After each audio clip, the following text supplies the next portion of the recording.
Então, a gente começa com uma pergunta que certamente todos nós sabemos a resposta, porque se não fosse assim, né, nós nem estaríamos em contato agora, vocês nem estariam me assistindo, porque certamente, talvez vocês estejam conectados via cabo na internet, talvez, mas eu duvido. Provavelmente vocês estão conectados numa conexão sem fio. Então é claro que as ondas eletromagnéticas transportam energia, porque senão não seria possível, né, vocês estarem me vendo aí. E a minha conexão, mesmo que a conexão de vocês não seja sem fio, a minha é. Então, a gente só está se comunicando porque, de fato, as ondas transportam energia. E, claro, as ondas eletromagnéticas, nós estamos falando. As outras ondas, a gente sempre soube que transportam energia, porque, né, da mesma maneira, o som que eu estou gerando aqui, ele está sendo transformado numa onda eletromagnética, ele é transmitido por sei lá onde, por quantos países ele está passando aí, e ele chega como onda eletromagnética no dispositivo de vocês, mas em algum momento ele se transforma de novo em onda mecânica e, bom, isso transporta energia também. Então é claro que onda transporta energia. Então parece uma pergunta besta, né?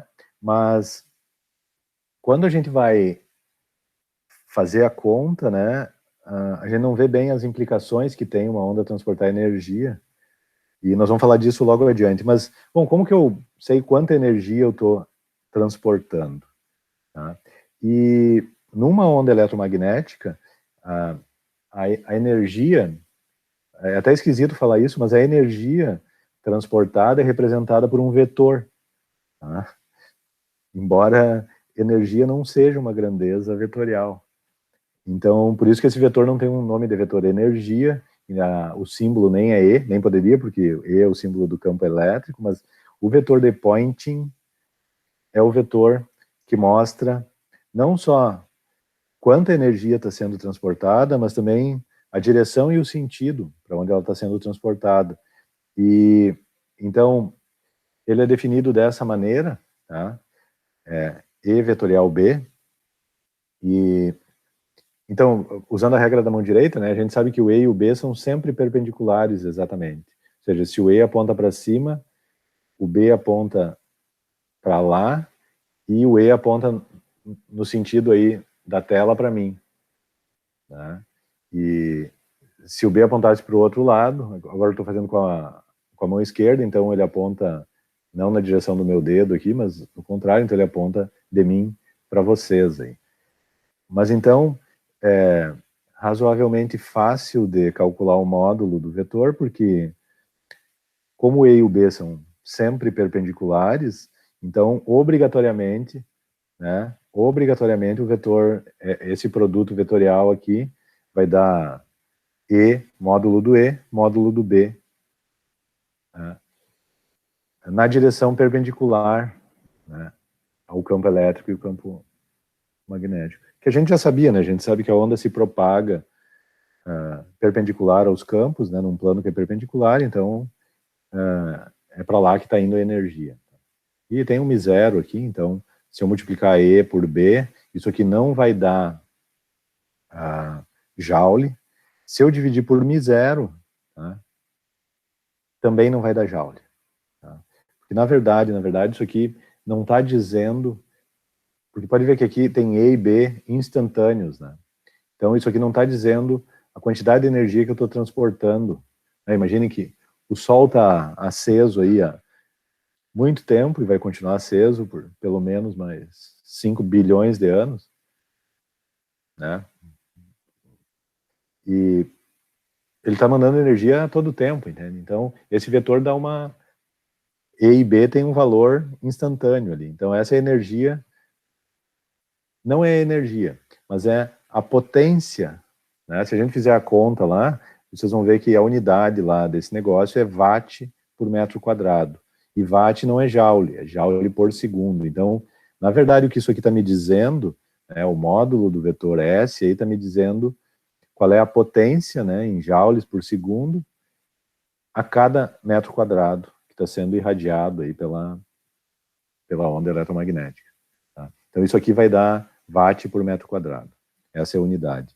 E isso aqui é instantâneo, porque, claro, a amplitude do E e do B, a gente sabe que eles são em fase, então tem momentos em que o E e o B são zero amplitude. Claro que, por exemplo, na luz visível, essa variação aí é em 10 na 14 Hz, então, a maior parte, não tem como. Mas o fato é que tem, né, essencialmente tem momentos em que a amplitude é zero, então esse valor aqui está oscilando. Então isso aqui é a potência por unidade de área instantânea. Dúvidas? Perguntas? Só abram o microfone e falem, não tem?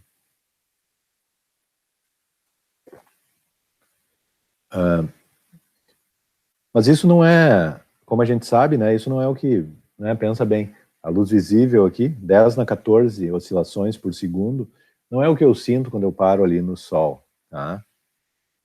Eu recebo uma média aí, né, desse valor aí, de EB aí. Esse é o valor médio, tá? E só, bom, complementando, né, a gente sabe a relação entre B e E, né? A relação entre B e E é C. Na verdade, C é E sobre B, ou 1 sobre raiz de M0 é Y0. Mas então, se eu colocar isso aqui, eu tenho uma outra expressão, né, para o valor da potência, né, que é a taxa de energia. No caso aqui, é a taxa do fluxo de energia, porque não é fluxo, porque fluxo é por metro quadrado, então é a taxa do fluxo de energia. Então isso aqui depende do módulo do campo elétrico ao quadrado. Tá? Vai aparecer um C aqui, porque o B é E sobre C, então quando eu colocar aqui. E é claro, né, que assim como eu substituí o B por E sobre C, eu poderia substituir o E por B vezes C. E aí a expressão ia ficar um pouco diferente, ia depender do B ao quadrado, e eu também posso usar ela para calcular o fluxo de energia. Por que eu não faria isso na prática? Por que eu prefiro colocar o E e não o B?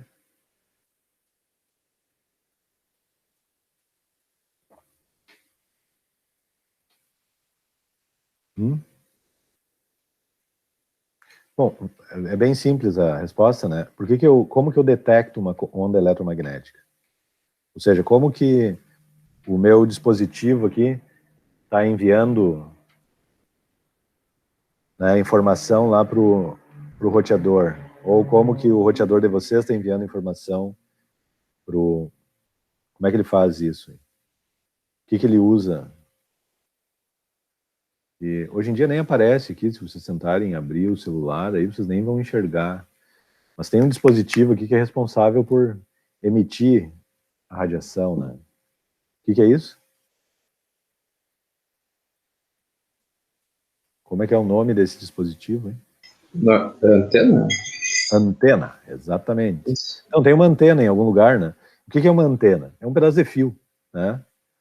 Então, ela é sensível ao campo elétrico, é um fio condutor, ou seja, se tem um campo elétrico oscilando ali, vai ter uma tensão induzida, né? E vai ter uma corrente induzida por esse campo elétrico. Se eu fosse tentar montar um detector magnético, ia ser mais complicado, porque como a relação entre a intensidade do campo elétrico e da intensidade do campo magnético tem um fator C aí,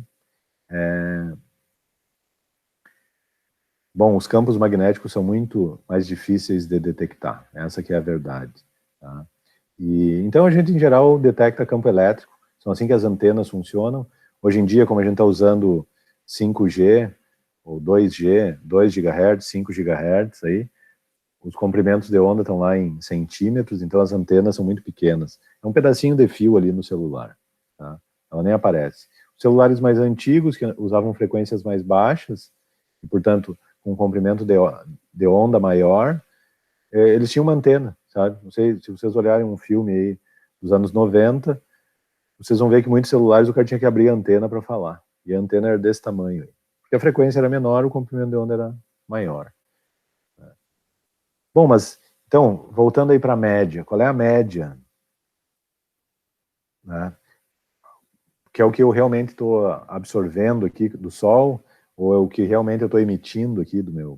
Quando que eu calculo a média? Ora, a gente vai definir uma quantidade que se chama intensidade, e que nós vamos representar com a letra I, que também está em watts por metro quadrado, tá? Ela tem a mesma unidade do vetor de Poynting, também é watt por metro quadrado, no entanto, é o valor médio, tá?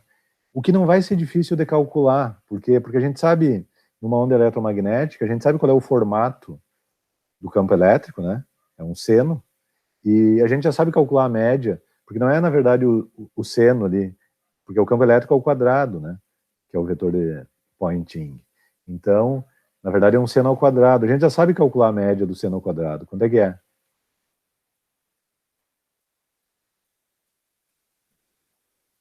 Então, vamos calcular aí, vocês vão lembrar. Mas é isso aí, ó.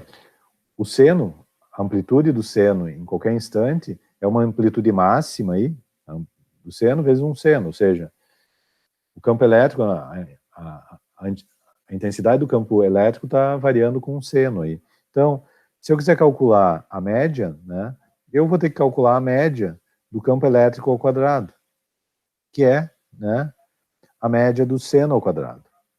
Tá? E a gente já sabe a média do seno ao quadrado. Tá? Quanto que vai dar isso? Quanto que vai dar essa média? Ora, a gente calculou lá, né, quando a gente calculou o valor RMS, né, num circuito RLC, por exemplo, em que a tensão está variando com o seno, a gente já fez essa conta, mas então a gente pode definir, né, usar essa definição de que o valor RMS, né, que é esse aqui, né, é o valor máximo dividido por raiz de 2, da mesma maneira como é na tensão aqui da nossa tomada. A tensão é 220 volts, RMS. Se eu quero calcular a amplitude máxima da tensão, ou seja, quantos volts tem realmente no pico, não é 220, é 220 vezes raiz de 2. Tá? Ou seja, o valor é RMS vezes o raiz de 2 que vai para o outro lado. Isso dá... Quanto que dá isso aí?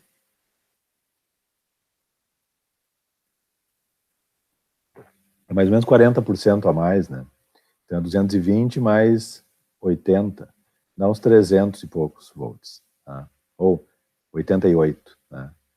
Se fosse 1.4, daria 88, daria 308 volts. Eu acho que se a gente multiplicar aí, vai dar, né, raiz de 2 é 1.41, se eu multiplicar por 220 vai dar 311 volts. Esse é um número que vocês já viram aí. Mas esse é o valor máximo da tensão. Aí aqui também, então o valor máximo da amplitude, né, está relacionado com o valor RMS por raiz de 2. Ou seja, eu posso simplesmente escrever assim, né, a intensidade, o I, que é o valor médio do vetor de Poynting, depende da amplitude RMS do campo elétrico, tá? Que depende dessa média aí do seno ao quadrado. Dúvidas? Sem dúvidas. Eu posso fazer a mesma conta, né, trocando lá o campo elétrico pelo campo magnético, eu vou achar a amplitude também, dependendo do campo magnético. Não se assustem, porque o valor em watts por metro quadrado vai ser sempre o mesmo, tá? Vai ser sempre o mesmo. A relação entre campo elétrico e campo magnético é enorme, mas isso né, isso não muda. A gente sabe que enquanto o campo elétrico está variando, o campo magnético também está, e tanto faz eu usar um ou outro, os dois estão em fase. O valor obrigatoriamente é o mesmo, tá? Ou seja, a quantidade de energia que está sendo transmitida é a mesma, independente de como que eu calcule isso, tá? Bom, vamos pensar num exemplo prático aí, né? Que é, por exemplo, o Sol lá, tá? É uma esfera, né? Não sei se é perfeitamente uma esfera, mas se eu estiver longe o suficiente, como nós estamos aqui, dá para pensar que o Sol lá é uma esfera e que tem uma área, uma esfera imaginária aí, a uma certa distância do Sol, que é a distância que nós estamos, né? Que está recebendo a mesma quantidade a mesma intensidade de energia em watts por metro quadrado. O que eu quero dizer é que, né, o Sol está emitindo energia para todos os lados, né?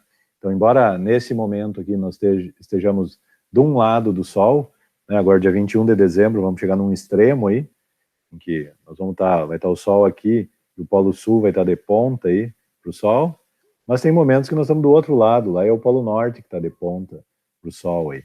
Então, a gente sabe que a gente recebe energia para todos os lados. Embora a gente esteja girando só num plano, a gente pode admitir que ele está mandando energia para todos os lados. Então, a gente só recebe uma parte dessa energia, tá? Que depende exatamente da seção transversal aí da Terra, ou πr ao quadrado, aí, onde R é o raio da Terra, né? Acho que é mais ou menos isso. Mas então, embora o Sol não seja um ponto, tá? Eu posso usar essa ideia de que eu tenho uma esfera emitindo energia para todos os lados, né? Para pensar um pouco no caso de que eu tenho uma fonte pontual, tá? Ou seja, é uma fonte que está emitindo radiação para todos os lados, tá? É claro que nenhuma fonte real vai ser um ponto, tá? Um ponto é uma coisa sem dimensão, e não tem nada real sem dimensão. É exatamente a definição do que não é real, tá? Assim como uma reta só tem uma dimensão, é difícil de pensar porque ela tem infinitos pontos, nenhum deles tem uma dimensão, como é que ela tem uma dimensão?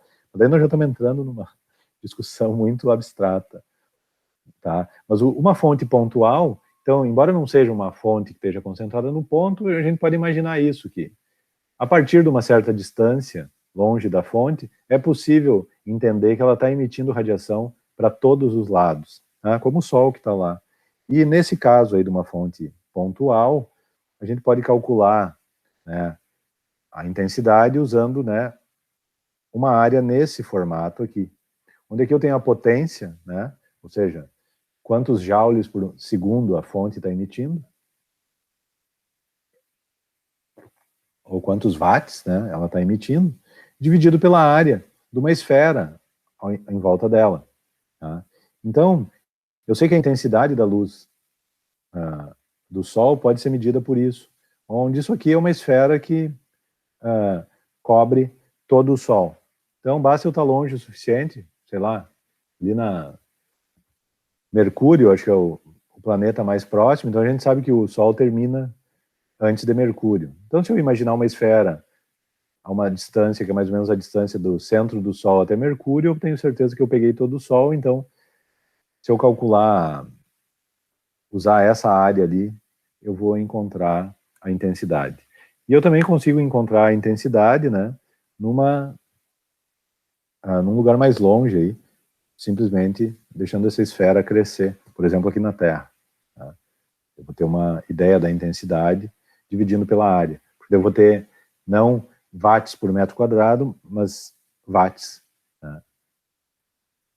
Se eu pegar esse valor aqui da intensidade e multiplicar pela área, por exemplo, da seção reta da Terra, porque daí eu estou pegando, né, estou distribuindo a energia que sai do Sol, porque afinal ele manda energia para todos os lados, vendo quanto de energia ele está colocando em cada pontinho, cada diferencial de área ao longo dessa esfera, e aí eu estou vendo lá qual é o pontinho que a Terra... Então vocês veem a quantidade gigantesca de energia que o Sol produz, né?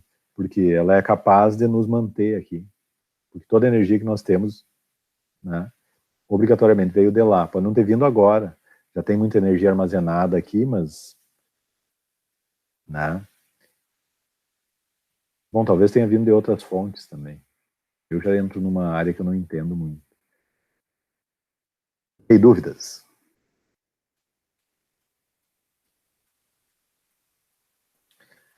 Sem dúvidas.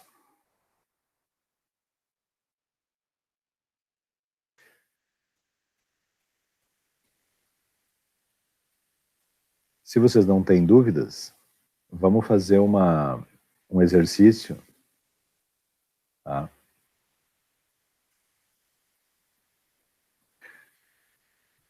Que é esse aí. Vocês têm o livro aí, né? Então essa foto aí está ilustrando, né, a estrela polar, e é uma ilustração muito interessante, porque isso aí é uma foto mesmo, tá? Então, segundo aquele link ali diz que essa foto foi tirada com uma exposição de 45 minutos.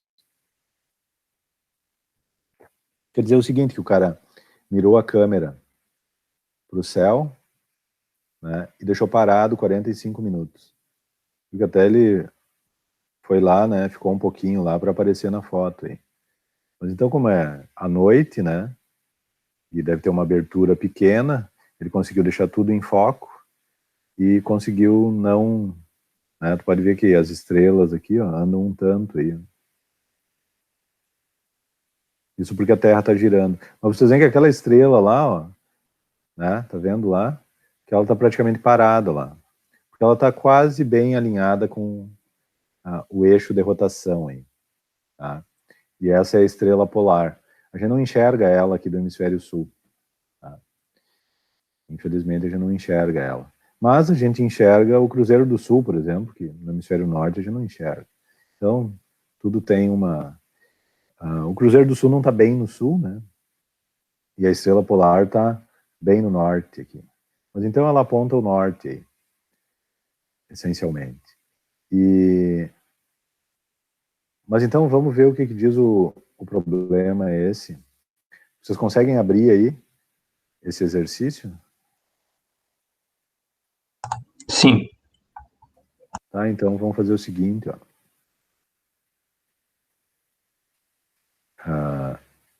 Eu estou olhando ele aqui também.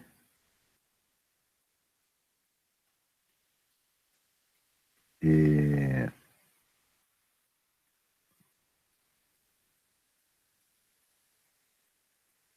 Então, dei uma lida aí, enquanto eu vou ali pegar um... Vamos dar uns 10 minutinhos aí, entre intervalo e pegar um café e ler o exercício aí. Que tal? São 11h06 aqui para mim. Voltamos aqui às 11... Agora 11h07 exatamente. 11h17. Pode ser? Pode ser, por mim tranquilo. Tá, então vamos fazer esses 10 minutos que você já leem o exercício aqui. Dá uma olhada nos números ali. E depois a gente já resolve ele. Tá? Joia, já volto aí também.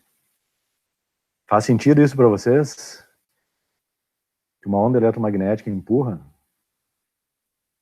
Tá? Então, e a explicação, né, o motivo é claro, é o momento, entende? Ou seja, empurrar, né, significa transportar momento. E é o momento que está relacionado com a força, né? E a gente estudou isso quando, mesmo lá no ensino médio, até a gente já ouvia falar, né, sobre impulso, né, que é empurrar alguma coisa, né? Ou quando a gente estudou lá as colisões, etc. Então, a onda eletromagnética também transporta momento. Então, ela obrigatoriamente empurra. Tá? E a gente pode calcular isso. E, na verdade, a quantidade de momento que é transferido depende da quantidade de energia. Tá? Então, essa expressão aqui que me permite explicar ou fazer a conta de com quantos newtons a onda eletromagnética empurra. Tá? É claro que essa força é muito pequena, né? A gente não consegue perceber ela. A maior parte da energia não está... Né? A gente fica no sol ali e não sente um empurrão. Tá? Por mais que um dia muito quente em Santa Maria dê essa impressão, tá? Isso não é isso exatamente que a gente está sentindo. Mas a onda empurra mesmo. E eu posso calcular, porque momento tem a ver com força, e momento tem a ver com energia, então, como a relação aqui é quanta energia dividido pela velocidade da luz me dá o momento, vê que isso aqui é joule por metro por segundo, tá? Então, como eu sei a quantidade de energia que a onda transporta, nós acabamos de calcular, né? Depende do vetor é o módulo do vetor de Poynting. Então, a gente vai conseguir calcular qual é o momento e vai conseguir calcular qual é a força, tá? Então, essa expressão aqui não é única, porque depende de como que a onda interage com o corpo. Tá? Isso é muito parecido com o que acontece numa colisão. Vocês devem lembrar, ou se não, deem uma revisada nisso aí, mas vocês vão lembrar que quando acontece uma colisão e os dois objetos ficam em contato, né, eu tenho uma expressão para explicar como que isso aconteceu. Isso seria uma colisão perfeitamente inelástica.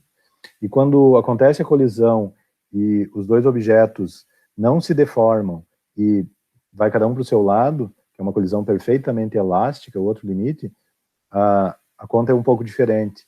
Tá?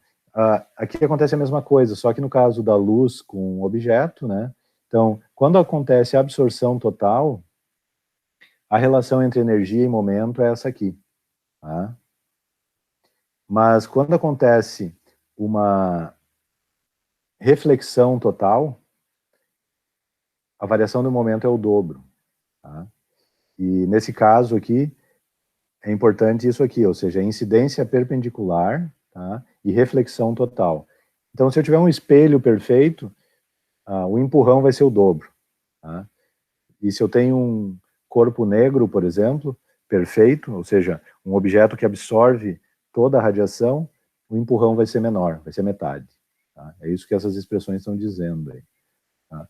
E, bom, como é que eu faço a conta? Ou seja, quanto que é a força em newtons, já que, né, a radiação está empurrando, é possível calcular essa força em newton?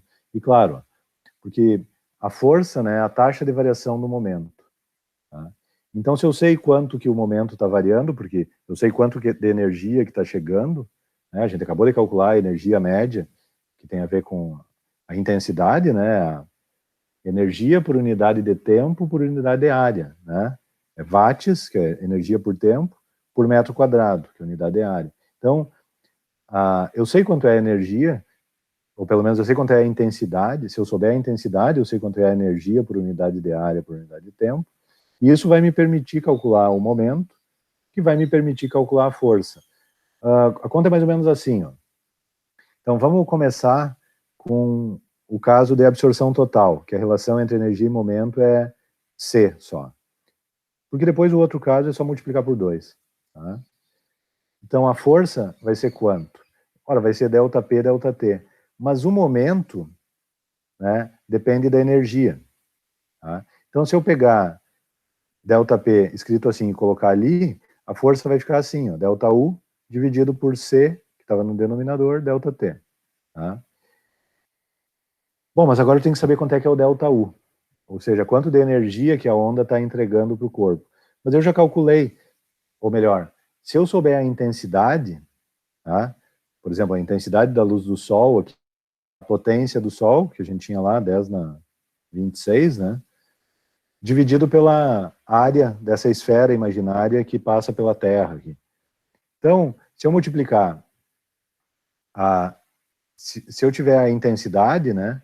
Basta eu multiplicar a intensidade pelo tempo e pela área que vai me dar energia, né? Porque a intensidade é watt por metro quadrado e watt é joule por segundo por metro quadrado. Então, a intensidade é energia por área por tempo. Então, para eu saber o quanto de energia é entregue, basta eu multiplicar a intensidade, como a gente acabou de definir, pela área, pelo tempo. E aí, se eu colocar isso ali dentro, vocês podem ver que o ΔT vai sumir, né? E eu vou ter uma expressão para força que depende só da intensidade, tá? Porque, né, a área e o ΔT vai sumir, vai ficar a intensidade e a área só. E a intensidade depende da área, tá? Ou seja, quando eu botar intensidade aqui, né, eu vou ficar só com essa expressão aqui, ó. Intensidade, que é watt por metro quadrado, né, vezes a área, que é a área que está sendo irradiada pela radiação, dividido por C. Tá? E é claro que, como vocês estão vendo ali, é muito fácil, a partir daí, definir o que a gente chama de pressão de radiação, porque pressão é definido, né, em Newton por metro quadrado. E ali está de cara, né? Já está picando aqui a área. Então, se eu dividir isso aqui pela área, eu vou ficar com uma expressão muito mais simples, né? Eu estou botando PR aqui para diferenciar de P, que é momento, e isso é pressão em unidades SI, tá? De radiação. Porque se eu dividir watt por metro quadrado, que é a unidade de intensidade, por metro por segundo, já vai me dar direto newton por metro quadrado, tá? Que é a unidade de pressão, o pascal. Tá? Então vocês veem que, se eu souber a intensidade da radiação, basta dividir por C, eu tenho a pressão em pascal direto. E, de fato, a luz empurra. Tá? Esse que é o negócio. A gente pode até calcular quanto que ela acelera um corpo. Tá? E eu acho que isso até é uma tecnologia que as pessoas pensam em usar. Porque, mesmo que a força seja muito pequena, no espaço não tem atrito, então, eventualmente pode ser usado.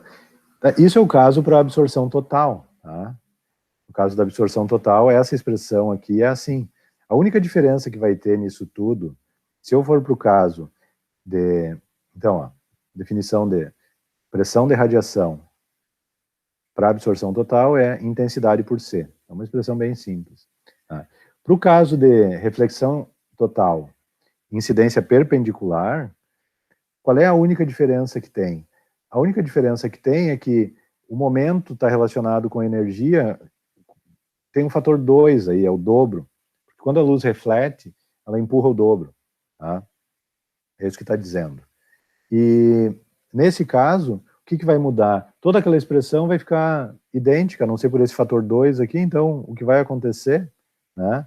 Então, a reflexão total de volta ao longo da trilha, que quer dizer incidência perpendicular.